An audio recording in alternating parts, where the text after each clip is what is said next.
We're going to talk about basketball now. Former NBA Commissioner David Stern has died at the age of 77. His death came as the result of a brain hemorrhage that he suffered back on December 12th that required emergency surgery. It seems as though he never recovered. But we want to talk about his legacy. Yahoo Finance's Dan Roberts has followed the NBA, part of his coverage, and he's joining us now.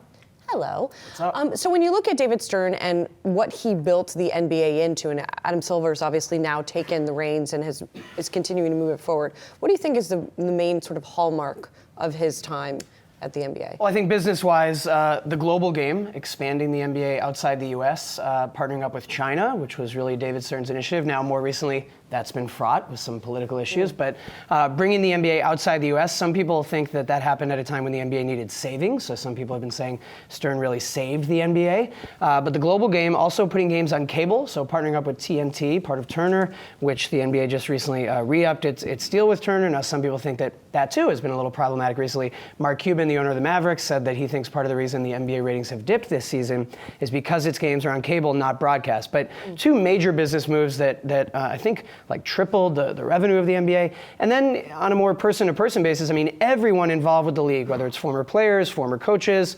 has tweeted out their own kind of memory about him, and everyone has a David Stern anecdote. And the one I love, Magic Johnson tweeted out and said, look, when I came out and announced that I was HIV positive, David Stern said, that it's not an issue, that people don't understand and need to understand. I mean, there were people who thought, oh, I don't want to shake Magic Johnson's hand anymore. What if I could get it? Just totally misunderstanding, misconceptions, and really closed-minded reactions when that happened. And he said David Stern really championed my cause, and we changed the world together. There's the tweet. Andy, you knew him. What was he like?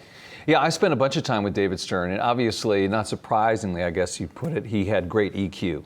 And if you think about someone who had to navigate the worlds of billionaire owners and put them together with high ego stars, he was incredibly facile at doing that. You can see Michael Jordan, and just having these people get together and be on the same page. And Dan, you and I talked about this. He was one of the other legacies I think that we can point to is empowering the players. And this became a league that stood head and shoulders above the other league in terms of letting the players speak and giving them a real seat at the table in a way that certainly the NFL has not done, and MLB and the NHL as well.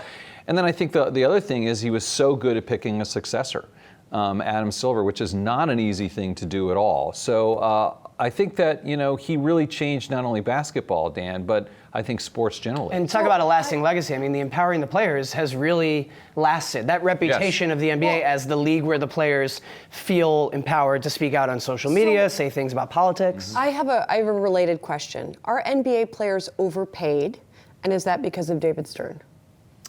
I mean, there are those who will say that contracts have gotten too big, but I mean, I think that's the case in a lot of sports, right? I mean, the NFL contracts have gotten insane, especially the guaranteed bonuses that quarterbacks sign. But didn't the basketball pay go up in a more rapid way earlier than the other leagues? I think the NBA was the first to kind what's of overpaid, do Julie? these huge contracts, right? Right. Well, part of it is inflation, right? No, I think you could say overpaid if the teams are going bankrupt because of the salaries, which may or may not be the case. I mean, some of the teams are really struggling, but I don't know if it's about the salaries. It's funny because, the owners would always say they're overpaid, and I always hear them grumbling, like, can you believe how much I'm paying? And it's like, can you believe how much the value of your franchise has expanded? And the difference is the guaranteed contracts too, Julie, right? I mean, not the case in the NFL. I mean, there are guys who will sit injured for a whole season and they're still getting that money. Derrick Rose, famous example, tough contract. Hey investors, Zach Guzman here. Are you interested in learning more about the markets and getting the latest financial news? Well, then click right here to subscribe to our Yahoo Finance YouTube channel. Get the latest up-to-the-minute market analysis, big interviews in the world of finance, and information on how to manage your money every day wherever you are.